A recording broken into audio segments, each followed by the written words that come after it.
kind of a bummer one. But Iowa has the most altered landscape of anywhere else in the entire world. Nobody changes their landforms more than we do here, because we are the grain belt. We are the people that create the corn. But the reason that we can create the corn and the beans are because the picture in the left is before settlement. Everything in yellow is prairie. The green is wooded areas. Now in 2009, which still reflects what 2023 looks like, everything in white is agriculture, and the prairie is left between 1 and 2%. So there's hardly any of the prairie left in the state of Iowa, and the entire reason why we can produce what we can produce, why we can grow the corn, is because of the prairie root system. The prairie root system that we had here built our soil. Eventually, if the soil keeps disappearing and we don't put prairie back on it, we can't rebuild it. And when I'm saying build soil, I'm talking hundreds of years. So as we alter and change the landscape, some of that soil might be disappearing. So thinking about prairie might be something we want to keep considering. Also, another kind of interesting one, this hydrology map, most of the rivers and creeks on here have been tiled and pushed underground. So even the rivers on this map in 2009 don't really reflect what Iowa actually looks like. We have a lot more rivers that are deeper cut, handling more water, and a lot of our surface water is now in tiles.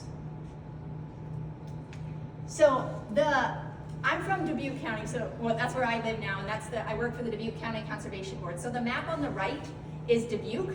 I just found this map on the left yesterday. This is the map of what Clayton County looks like, but this is the land use formations and how things are. So in Dubuque County, I wanted to know specifically what it looked like. I've seen that Iowa map, but what does Dubuque County, where I live, look like? Everything in white is agriculture. The second biggest color that you see on the map is yellow. That's single family homes. Clayton County is a little bit different. We have a lot more farm ground. That's this light greenish color, and a little bit less like residential areas because our communities are a little bit smaller. But in Dubuque County, and in Delaware and Clayton County, there is a lot of assistance programs if a farmer was interested in enrolling. So if you go to the NRCS office and you look into the Conservation Reserve Program, there are programs for farmers, but there are not quite as many programs for like a single family homeowner, like me and most of you. So the yellow on the Dubuque County map is who we're targeting for the program that I have for Mowing to Monarchs, and that's something that you can implement here too in Clayton or Delaware County. If you are bored sometime, this book is fantastic. You should read it. So it's called Nature's Best Hope by Doug Ptolemy. You can also pop in earpods and listen to it on an audiobook really fast if you want to. But this guy is really cool. He talks about turf grass being the largest irrigated crop in the entire world. So we have more turf grass in the world than we do irrigated corn and soybeans combined. So single family homeowners like you and I, we can still play a pretty big role. It doesn't just have to be on the farmer's shoulders to do prairie stuff. We can do it too because we have so much turf grass. Turf grass, it only really has two colors. It's brown or it's green, where if you put a prairie in your yard, I can literally give you the rainbow. So turf grass is not a very exciting color. And you have to spray it, you have to maintain it, and if you pull a statistic off Google, you spend 384 hours of your life mowing. And that's the average yard. Iowans have a much larger yard than the average yard in the United States. If you're a numbers person, maybe the time thing wasn't quite as interesting to you. This is also interesting. So this talks about what it is to maintain 1 acre of turf grass compared to what it is to maintain 1 acre of prairie. You'll have the initial cost of purchasing the prairie seed, but after that, you can see how much lower it is to maintain a prairie over time than it is to maintain turf grass over time. So prairie is $400 over a 5-year period. Okay, so quick question. Does anybody know the one on the right? You can shout it out. What is that? Pasta. Pasta! I'm sure everybody in this room can do that. So the one on the left, anybody got that one? Oh, okay. So who can name the photo on the right? Very small. Oh, anybody else know that? Okay, who can name any of these pictures, any of these flowers? How about the orange one? Milkweed. Milkweed, okay. How about the yellow one? Black-eyed Susan. Okay. And Purple yeah, cornflower. so purple cornflower. This is wild bergamot. Some people call it monarda. So you can see how everybody in the room can identify a hosta, but there are a lot less people who can identify a native flower. And when I'm talking about native, I'm talking about a plant that was always existed here in Iowa, specifically in this patch of Delaware and Clayton County. You could find this plant. A non-native, like the hosta and the hydrangea, hostas are from China. They're not even a species we're supposed to have here. So if you bring a species from a different country and you plant it in your yard, what kind of insects do you think that's benefiting? Non-native insects. The ones that you don't like to see are the ones that the hostas are benefiting. Same thing with hydrangeas. They are beautiful flowers and they are not bad. If you have a certain percentage of your yard non-native, it's perfectly fine. But the large majority of your yard, 60%, should be native species like this. So a part of why I'm doing this program is to start educating people on what native means and start making this more of something that you're used to. So every single one of our kids can walk down the street and see one of these and they can have nature in their backyard and be able to identify it. I'm not sure what that is. Okay, so the thing I would recommend first is going out into your property and figuring out what you have there. So there are apps that can do it, there are books that can do it, websites that can do it, or maybe your neighbor is really knowledgeable about plants. But if not, you can download this app called Seek. It looks like this. Seek is like the brainchild of iNaturalist, so they're related to each other. You can literally go to a plant in your yard, pull up your Seek app and hover, and it's gonna boo, and then say, oh, I think it's this.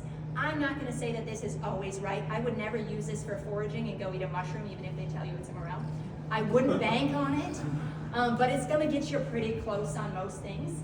If Seek cannot do it, you can upload that image to iNaturalist, and there'll be scientists from around the world who will comment and say, oh, I think it's this, and they'll filter to taxonomic classes all the way down. So at first, I would go into your yard if you don't know what you have and try to figure out what's there.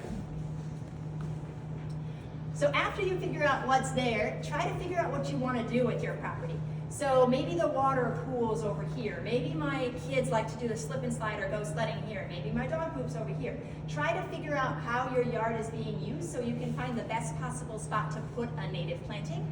And then try to develop like some sort of a management plan. So you can Google lots of different things that are occurring for restoration efforts in private land. So maybe like a rain garden, maybe a pocket prairie, or maybe like a meadow, which is a bigger area. Try to figure out different things that you could maybe implement into your property, and then go search for people who know how to do it. So all of you in this room can probably grow a hosta. You can probably even split a hosta. You've probably done it, or your aunt has, or your grandma has. You can probably do that. But there are a lot of us in this room who might not be familiar with how to plant a prairie plant.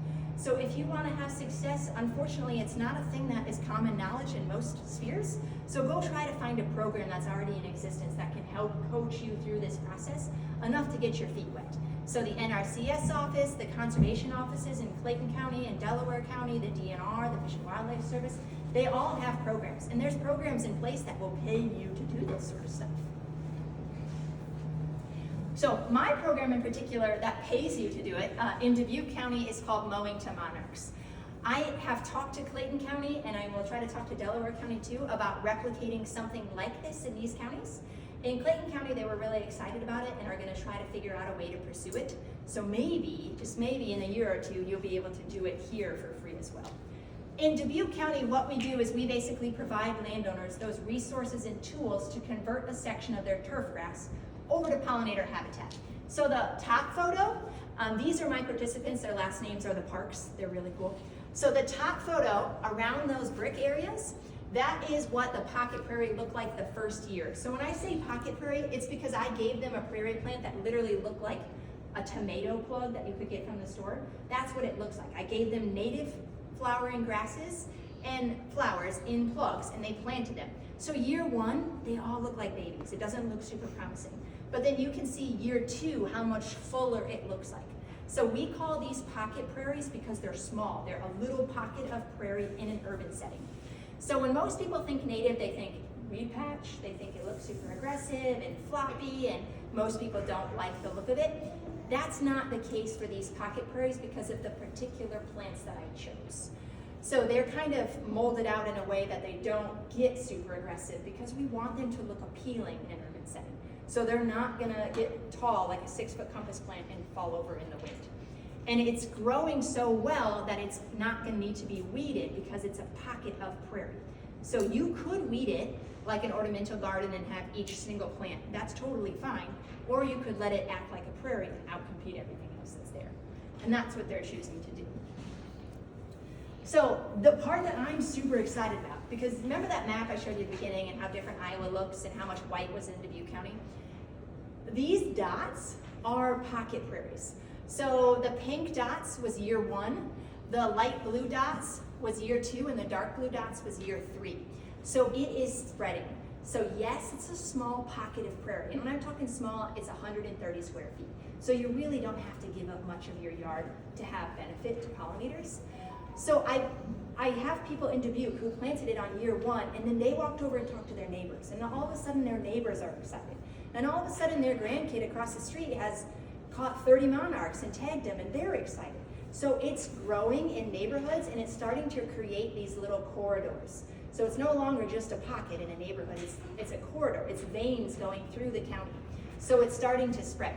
You can see that the urban area of Dubuque, there's a little bit more excitement about it. That's simply because there's just more people who know about it.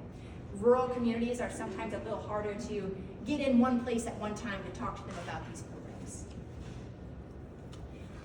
And this might not mean anything to you, but I can send it to you too if that was ever of interest. But these are native flowers. These are flowers and grasses that I give participants in a pocket. And this is something that if you're gonna do it in Edgewood, I would recommend this list. So these are plants that thrive in full sun. So sun that you have like 7 hours of sun or more. And they are plants that get from 1 to 3 feet tall. They're plants that don't get super aggressive and take over your area. They stay uniform, a little bit more tidy, a little bit more aesthetically pleasing. That's why I chose these particular plants. And then they bloom through multiple seasons. So past flower all the way through to the October plants. And they have different textures, so they're attracting different pollinators. I have people in Dubuque say like, I'm afraid of bees, I don't want any bees in my yard. So I can plant this, but I don't want any bees. So then I simply ask them, do you like birds? And most of them are like, yeah, I love to bird. I feed the birds all the time. I have, sunflower seeds sitting out. Great. So if you feed the birds, they need stuff to eat too. If you want other interesting birds to come through that aren't just bird feeder birds, you need the insects, you need the larvae. The whole Dyersville concept, if you build it, they will come. That's what it is in a prairie. If you build a little bit of habitat, you get a lot more than just the bees. So in Dubuque County, what we have is we have coaches, but I can send you guys this website as well, but there is a website that I had my coaches that helped me make newsletters. On that website is outlined their newsletters. So it's like step 1, preparing your garden. Step 2, planting the plants. Step 3, watering them. So my coaches do that in person in Dubuque County, but you guys could still follow along virtually and just read the newsletters and do the same thing. Our coaches help with like those site maps, those plannings that I was telling you about at the beginning. That is an ARC view or like a Google map view of somebody's property. They're drawing where they want to put natives in. They help with tours, they help with educational resources, but you could still do it too, and I can send you the website. And then the other thing I was telling you about is mapping out your property. So try to find something that works well for your yard. So on the first iPad screen, that's an example of a pocket prairie. On the back iPad screen, I created, and our Master Gardener team's little clip outs of each plant, like prairie drop seed or butterfly weed. So you could cut it out like a kindergartner and glue it on a grid that's 130 square feet. I don't dictate how they arrange their pocket prairie, but it is really important that all your plants are in one area.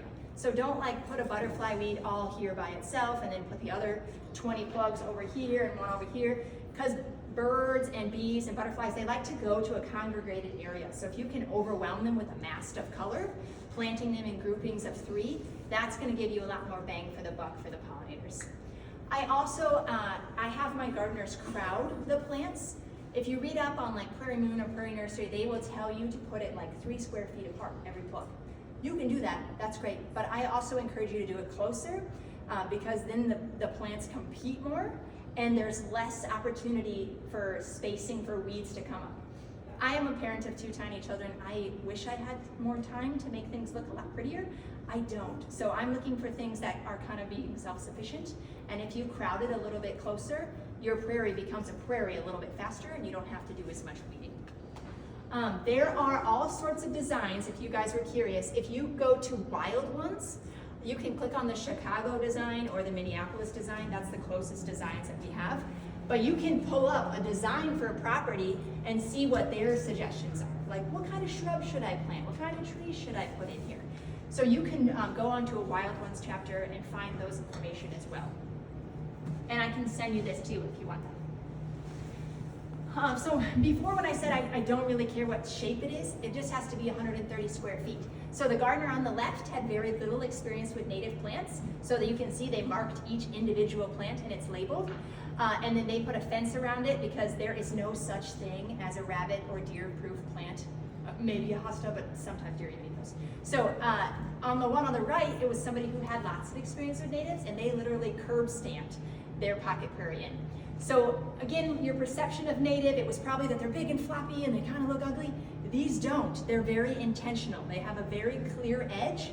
They both have signs. You know that, hey, this is a maintained thing. Just like an ornamental garden, it's supposed to be here. So having those clear boundaries is what does that. And this is something that you could also find in those newsletters as well, but this is what our coaches help with, or I help with. Site prep is the #1 hardest thing to achieve when it comes to natives. Your yard for years and years has been, if you've been spraying it, maybe it's been maintained, but if you haven't, it's been having lots of weed species that have been seeding, and the seeds hit the ground and they grow up again and again for decades. So your turf grass probably has a lot of undesirable things in it. And most people are like, oh, I just till it, it'll be fine. That's not what you want to do when you put in a prairie, because you essentially just flip over that dirt and all those seeds that are in there are like, yay, my turn. And they come back with a vengeance. So the site prep methods that you could do is you could do sod removal, but you have to go 6 inches down. That's a lot to get rid of some of those rhizomal roots that you don't want. You could spray it with Roundup. That's the easiest, probably most impactful way. If you don't like spray, you could do solarization with clear plastic, but it has to be for 2 to 3 months during the growing season. So it's a little bit of investment. Or you could do sheet mulching, which is with cardboard. Some people call it the lasagna method, where like if you have your kids' pool in the yard too long and it kills the grass, kind of that concept. You just put cardboard on it and you water the cardboard in and you put mulch on top. And then you're just gonna auger through when your plants come and plop them in the ground. So those are the sort of options that you have, but you can't just till it like you would some of your other ornamental gardens. The prairies just can't compete with that at the beginning.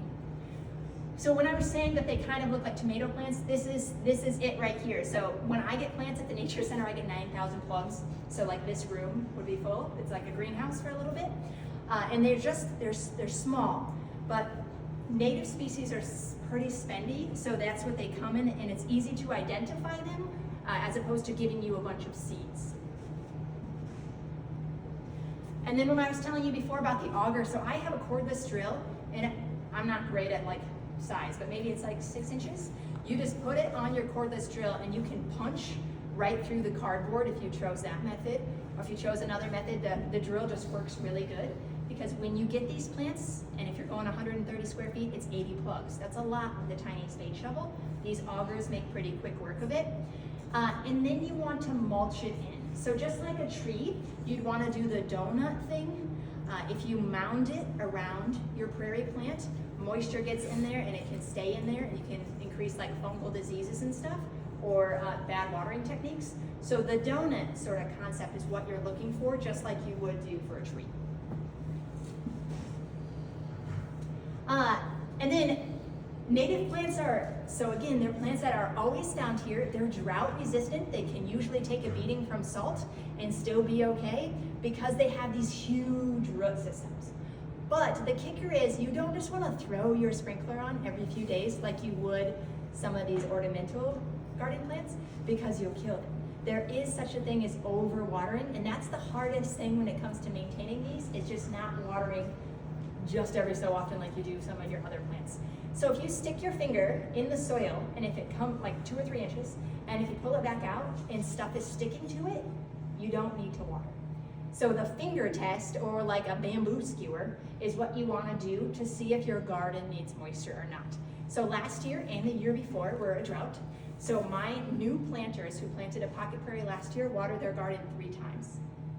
3 times in a drought year. So these roots, once they get established, are pretty great. I also don't enjoy weeding, so all of our gardeners weed on holidays, is what I always try to tell them. So like think Memorial Weekend, think like 4th of July, think like Labor Day or whatever holidays are. Weeding that often is sufficient. It's usually enough. You don't have to weed like every day or every week even. And as far as like the impact, so like the why should I put in a native planting? There was a woman in Dubuque who lost her son. He died, and he was an entomologist who loved butterflies. So she put in her pocket prairie, and she literally shaped it like a butterfly. She put the outside with grasses, and the inside she put all the flowers. So when she looks out her window, she not only sees her pocket prairie, she sees the whole butterfly.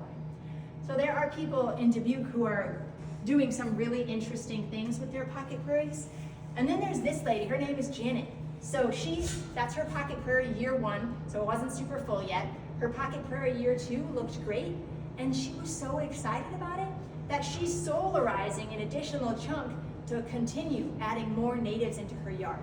So she was also somebody who was really susceptible during COVID, so she never went out anywhere. Her and her friends would have a weekly Skype day or Zoom day. She'd bring her tablet outside and she'd like, look at this butterfly that's on this flower, and then look at this weird ant. It became kind of like a sense of refuge, like a place that her and her friends could find balance during COVID. Another thing that's super duper exciting is the whole if you build it, they will come. This is our endangered bee species, the rusty patch bumblebee. So 87% of its natural range is where it started declining through the state. I had pocket prairies in Dubuque County go in, one of which was in a cul-de-sac, which in Dubuque, they leave you like 2 inches of soil and 3 feet of clay and not a single tree anywhere. So there was nothing in her property. On year 2, she had a rusty patch bumblebee and 130 square feet of prairie. So it doesn't take a lot, and it can still work and have supporting awesome pollinators. So since we started it, it doesn't sound like a big number, but in a small scale, it's starting to add up. It's roughly 120,000 square feet that we've converted, that used to be just turf grass, to a pollinator habitat. I have a closed Facebook group for Mowing to Monarchs where my participants can log on and share things that they're seeing and monitor their plants. But there's also other ones that you should follow. There's a pollinator-friendly yards that's really great. There's also wild ones or homegrown national park. So there's 3 different open Facebook pages that are really, really great if you want to learn more about what other people are doing across the Midwest for native habitat in their yard. So where I want to go from now is talking to more people like you, expanding more into Northeast Iowa. Because we had that rusty patch bumblebee in a restored prairie, if we can get this program going in Clayton County, we can get it going in Delaware, Alma Key, all these other communities around here, we can all of a sudden start attracting a different level of attention, and maybe we can get different funding programs because we're actually showing results. If you want to see a little bit more about what Dubuque County is doing, you can definitely come. We have a pocket prairie tour in July 9th. It'll be somewhere in Dubuque. I'll pick some pocket prairies, and it'll be all publicized. It's free, and you can literally go to see what other people are doing in their pocket prairies that they have already put in place. We are also adding a shade pocket prairie and a curbside pocket prairie now. So a lot of different prairie options we're going to be adding into this program. And again, this might not mean much to you if you don't know a lot about native species, but if you do, there's all these different types of plants that thrive in a street side pocket prairie. Street sides are when they're 24 inches tall or less. We were able to get the city of Dubuque to increase their city ordinance level from 18 inches to 24 inches that they allow for vegetation now. So we made this pocket prairie because there are some people who might not have any room in their yard for a pocket prairie, but they also have room between the sidewalk and the curb. So you could put in a shorter prairie and still do a lot of benefit. And these plants, again, they can take a pounding. So once established and their root systems are as tall as you and I, they're okay with the salt road that's typically found in those curbside areas. And this is another plant list if your yard is full of shade and maybe you don't have the option of full sun, but maybe you still want to do something. This pocket prairie would work for you. So there's 78 different plants here, or total plants, where you could provide to get some of these plants that would benefit pollinators in those shady areas. So I'm not saying like complete shade in the center of the woods, like a partial shade is how they would thrive. So how you guys could participate still in this program that I'm doing is you could buy in. I'm buying so many plugs for my particular program that I get a bulk rate. So you guys, even if you're not in Dubuque County, you could still buy into my program, still get resources, and still get all the plant materials and our bulk rate. I get that from Taylor Creek Restoration. You could do that on your own too, it would just be a different rate. These other ones are also good seed vendors too. Ion Seed Exchange is, I believe, in Harper's Ferry. That's the closest one to us, but Prairie Moon and Prairie Nursery are fantastic as well. Because you're not getting a wholesaler though rate, you probably will pay a little bit more for those, but you could still do the same thing that I'm doing and just buy it on your own through these people. Or on the 20th of May, if you go to the National Mississippi River Museum and Aquarium, I'm having a native plant sale with them in the greenhouse that we co-own. So you can come then to Dubuque and you can get these exact same plants as well. If you want to see what something a little bit bigger looks like that you could also do, this is a meadow, so we don't do the pocket prairie, little itty bitty plants. We put in seed, like you would put in grass seed, but we put it in for prairie. So the brown area, the dead zones, are what we killed off with Roundup, and then we seeded prairie into these areas. So we're converting our turf grass in our parks over to a meadow is what we call it. And this is what one looks like. So beforehand it was just mow turf grass, and now it's that. Oh shucks, I did have a second photo there. There are other things that you can do. I don't have a lot of experience with them, but there is a program in Minnesota called Blue Thumb, and you could Google Blue Thumb, but they have alternatives for turf. Let's say you don't want to do a prairie for one reason. You could do pollinator yards, which are different sort of lower ground covering type stuff. Low maintenance turf is the photo that I wanted to show. It's like a grass that you only mow twice a year. It's a little bit taller. It wouldn't be an area that if you had kids in it all the time, it can't really be stepped on a ton, but that's an option. Or there's ground cover options. So there's 3 different lawn conversions you could do there as well. And another thing I'm super excited about, we're doing a direct seeding. So this area right here is 2 electric fences. So there's one that's 6 inches and one that's like 3 or 4 feet, maybe 4 feet off the ground here. We killed off an area with Roundup and tilled it, and then I had volunteers collect pickup truckloads full of acorns, and then we put them on that area and then lightly tilled them in again. So the theory is that you will have a super competitive forest start to regrow there, as opposed to using bare rootstock where the roots have been manipulated in one way or the other. This is encouraging a natural regrowth of oak trees. If you take nothing from my presentation today and you still have a yard and you're going to plant a tree, plant an oak tree, specifically a white oak tree or a bur oak tree. Those are the best trees for pollinators. Maple trees are beautiful, but like Dutch elm disease and emerald ash borer, something maple is going to be next because that's all anybody is planting. They are beautiful trees, but there's a lot more than just a maple tree. This is something that we're experimenting with right now. It'll be like 20 years before we know if it worked really good, but there are studies that this works well. So this is at the Swiss Valley Nature Center. You can hike up and check it out this summer if you want to. And then if you did want to do trees, the cheapest option that you can find other than collecting your own seeds is the Iowa DNR Forestry Nursery. The only kicker is you have to buy it in bulk. So let's say you live in town and you want 4 buttonbush, you have to buy 25. So what you might want to do is get together with neighbors or friends and say, hey, I'll buy 25 oak trees if you buy 25 red oaks or dogwoods, and then you trade, and then you kind of get this little cooperative in your neighborhood where you're buying plants, it's still a lot cheaper, and you're kind of trading to get a little benefit. The other thing is what's called a soft landing, and that's what was supposed to be there in another photo, is under your trees, if you mow around them all the time, any tree that falls or any insect that uses that tree falls to the ground and then you mow over it. So it doesn't really get a chance to follow through with its life cycle. So if you do have an oak tree in your yard, what that photo was they had a little tiny like bunny fence around it, and then they just piled the leaves in there and they left it. So create a mulch ring and then create a soft landing underneath of your massive trees. So when those insects fall off and complete their life cycle in the soil, you're not mowing over them. So kind of like an understory thing. So if you have your massive trees, maybe put like a redbud tree under it, and then maybe put a dogwood under that. Try to have different layers under your really big trees so that you're not mowing over the insects that are using it to survive. And this, I'm almost done, I swear. So this here is just because I'm super excited about it. We got 40 acres in Dubuque County that used to be farmed that the person donated to us, and they said they wanted it to be prairie. So I have a time-lapse camera on a telephone pole that is gonna take pictures every so many hours for like the next 5 years or so. This is what it looked like when we bought it, or when we got it, and this is a shelter belt.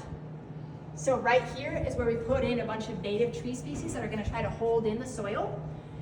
And we are planting it this winter. We broadcasted with this guy, and then we prairie drilled with that guy, native prairie into the agriculture field. So we're gonna actually be able to see what a conversion from farming to native habitat looks like. So again, I'm hoping this comes to Clayton County and Delaware County. Stay tuned. You can poke your